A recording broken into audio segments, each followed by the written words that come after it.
नमस्कार। SVGMS model school केलवा की online class में आप सबका स्वागत है। आज हम पढ़ेंगे 6 क्लास में क्रिया। किसी भी कार्य का होना या करना पाया जाता है उसे हम क्रिया कहते हैं। संस्कृत में क्रिया के मूल रूप को धातु कहा जाता है और उसी धातु रूप से सारी क्रियाएं बनती है। तो उन क्रिया का जो प्रयोग है वो लकार के रूप में किया जाता है। क्रिया के होने वाले समय या काल को लकार कहा जाता है। वैसे तो संस्कृत में 10 लकार है, किंतु हम जो है 5 लकारों के बारे में जानेंगे। वो 5 लकार जो है वो इस प्रकार है: लट लकार, लृट लकार, लोट लकार, विधिलिंग लकार। लट लकार यानी वो हिंदी में उसे बोलते हैं वर्तमान काल, यानी जो क्रियाएं वर्तमान समय में संपन्न हो रही है, जो कार्य अभी चल रहा है, उसे हम लट लकार में प्रयोग करेंगे। उसी प्रकार लृट लकार, जो क्रिया भविष्य में होने वाली है, अभी नहीं हुई है, इसे फ्यूचर टेंस भी बोलते हैं और लट लकार को प्रेजेंट टेंस बोलते हैं। तो लृट लकार जो है फ्यूचर टेंस के स्थान पर काम आएगा कि जो क्रियाएं भविष्य में होने वाली है उन्हें हम लृट लकार में प्रयोग करेंगे। इसी प्रकार लंग लकार भूतकाल, पास्ट टेंस, यानी जो क्रियाएं पास्ट हो चुकी है, जो घटनाएं पास्ट हो चुकी है, जो कार्य समाप्त हो चुका है, उसके लिए जो है लंग लकार का प्रयोग किया जाता है। इसी प्रकार लोट लकार आज्ञार्थक, ऑर्डर और आज्ञा देने और लेने के लिए, निवेदन करने के लिए लोट लकार का प्रयोग किया जाता है। विधिलिंग लकार, विधिलिंग लकार चाहिए और योग्य अर्थ में संपादित किया जाता है, जैसे हमें रोज पढ़ना चाहिए या ये काम करने योग्य है या नहीं है। इस प्रकार के प्रयोगों के लिए विधिलिंग लकार का प्रयोग किया जाता है।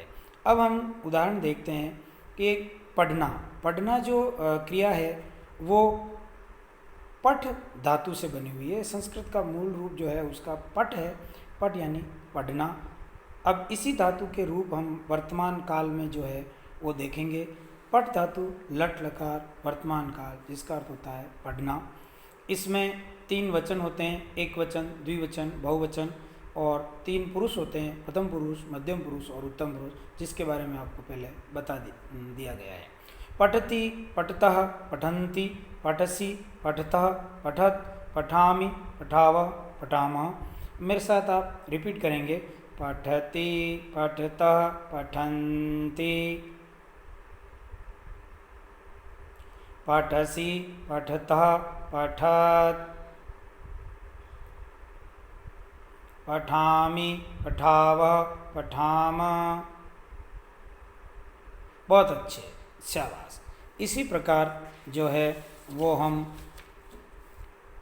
एक और धातु के बारे में पढ़ेंगे जो कि बहुत अधिक उपयोग में आती है। वो है अस धातु, जिसका अर्थ होता है होना। अस का अर्थ यानी होना। भू धातु भी होना अर्थ में प्रयुक्त की जाती है। तो अस धातु के रूप इस प्रकार होंगे: अस्ति, स्त, संति, असि, स्त, स्त, अस्मि, स्व, स्म। मेरे साथ इसको आप रिपीट करेंगे: अस्ति, स्त, संति, असि, स्थ, स्थ, अस्मि, स्व, स्मः। एक बार फिर से रिपीट करेंगे: अस्ति, स्त, संति, असि, स्तः, स्त, अस्मि, स्वः, स्मः। शाबाश, वेरी गुड। इसी प्रकार जो है आज ही हम जानेंगे कि जो हमारे विभक्ति संस्कृत में प्रयुक्त होती है, कारक विभक्ति, वो किस प्रकार प्रयोग में ली जाती है, वो हम देखेंगे।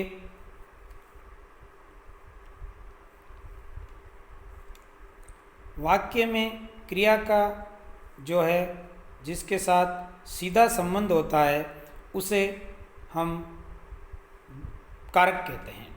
जिसका सीधा क्रिया के साथ अन्वय किया जा सके उसे हम कारक कहेंगे।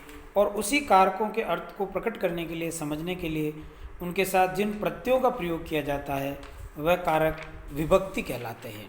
इस प्रकार कारक विभक्ति जो है वो होती है। विभक्ति और कारक संस्कृत में 6 माने गए हैं, परंतु यहाँ पर हम 8 कारकों के बारे में पढ़ेंगे। उनके जो चिन्ह हैं, चिन्ह का मतलब हिंदी में उनके प्रतीक के रूप में जो है वो चिन्ह प्रयोग में लिए जाते हैं, उनकी जगह संस्कृत में विभक्ति का प्रयोग किया जाता है, तो वो भी जानेंगे हम। विभक्तियाँ जो है वो कुल 8, संबोधन में भी प्रथमा विभक्ति होती है तो 7 विभक्तियाँ होती है। संबोधन मिला के 8 विभक्तियों के बारे में हम आज आपको बताएंगे। कारक है कर्ता, कर्म, करण, संप्रदान, अपादान, संबंध, अधिकरण, संबोधन। इस प्रकार से जो है हमारे सामने 8 कारक और कर्ता कारक का चिन्ह है ने, कर्म का को, करण का से, द्वारा, संप्रदान का के लिए, अपादान का से अलग होना, संबंध का के की, रारेरी, अधिकरण में और पर, संबोधन है अरे। इसी प्रकार इनकी विभक्तियां जो है वो इस प्रकार है। विभक्तियां 8 है। प्रथमा, द्वितीया, तृतीया, चतुर्थी, पंचमी, षष्ठी, सप्तमी, संबोधन। कर्ता में कर्ता ने प्रथमा विभक्ति, कर्म को द्वितीया विभक्ति, करण से द्वारा तृतीया विभक्ति, संप्रदान के लिए चतुर्थी विभक्ति, अपादान से अलग पंचमी विभक्ति और संबंध का के की, रारेरी षष्ठी विभक्ति, अधिकरण में पर सप्तमी विभक्ति और संबोधन हे अरे, इसमें संबोधन का प्रयोग किया जाता है। इसी के रूप में आगे हम जो है शब्द रूप पढ़ेंगे। तो शब्द रूपों को पढ़ने से पहले हमें जो है कुछ जानकारी जो है वो हमें इस प्रकार होनी चाहिए कि संस्कृत में जो संज्ञा और सर्वनाम संज्ञा शब्द हैं उनको सभी को रूप सरल करने के लिए विभिन्न भागों में बांटा गया है। तो उन्हें नाम दिया गया है कि जिस शब्द के अंत में जो अक्षर होता है उससे उसी का नामकरण किया गया है। जैसे अकारांत शब्द ले लें तो अकारांत का अर्थ होता है अकार यानी वर्ण अंत में है जिसके, यानी अ अक्षर जिसके अंत में है उसे हम अकारांत कहेंगे। जैसे उदाहरण के लिए राम, राम का अगर हम वर्ण विच्छेद करेंगे, इसकी स्पेलिंग निकालेंगे हिंदी में तो र प्लस आ प्लस म प्लस अ निकलेगा। तो इनका अंतिम अक्षर क्या हुआ बताइए आप ही बच्चों। वेरी गुड, अ। तो इसीलिए इसका अंतिम अक्षर अ होने के कारण इसे हम अकारांत राम शब्द कहेंगे।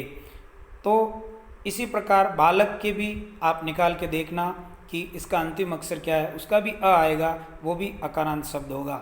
इसी प्रकार सीता जिसका अंतिम अक्षर है आ, इसलिए इसको आकारांत बोलेंगे। इसी प्रकार रवि शब्द का अंतिम अक्षर क्या है, र धन ई धन व धन ई, तो इसको इकारांत बोलेंगे। इसी प्रकार देवी शब्द का अंतिम अक्षर बड़ी ई है तो उसको ईकारांत बोलेंगे। गुरु में अंतिम अक्षर उ है इसलिए उसको उकारांत बोलेंगे। राजन में न है इसलिए इसको नकारांत बोलेंगे। इसी प्रकार विध्वंस का अंतिम अक्षर जो है वो स है इसलिए उसको सकारांत बोलेंगे। और इसी प्रकार जगत का जो है वो अंतिम अक्षर त है इसलिए इसको तकारांत बोलेंगे। और मातृ शब्द का म प्लस आ प्लस त प्लस री ऋकारांत है इसलिए इसको हम ऋकारांत शब्द कहेंगे। इस प्रकार जो अंतिम वर्ण होता है उसके नाम से इन शब्दों का नामकरण किया जाता है। अ होने पर अकारांत, आ होने पर आकारांत, ई होने पर इकारांत, उ होने पर उकारांत, प होने पर पकारांत, न होने पर नकारांत, ज होने पर जकारांत। इस तरह से इन शब्दों को अलग अलग भागों में बांटा गया है। उस तरह के शब्दों के रूप एक ही प्रकार से चलेंगे। इसी प्रकार लिंग जो है वो आपको पूर्व में बता दिया गया है। इनका तीनों का अलग अलग लिंग भी होता है। अकारांत पुल्लिंग, स्त्रीलिंग, नपुंसक लिंग। इसी प्रकार आकारांत स्त्रीलिंग, पुल्लिंग, नपुंसक लिंग। इस प्रकार सभी को तीनों लिंगों और जो है अंतिम अक्षर के आधार पर इनको बांटा गया है।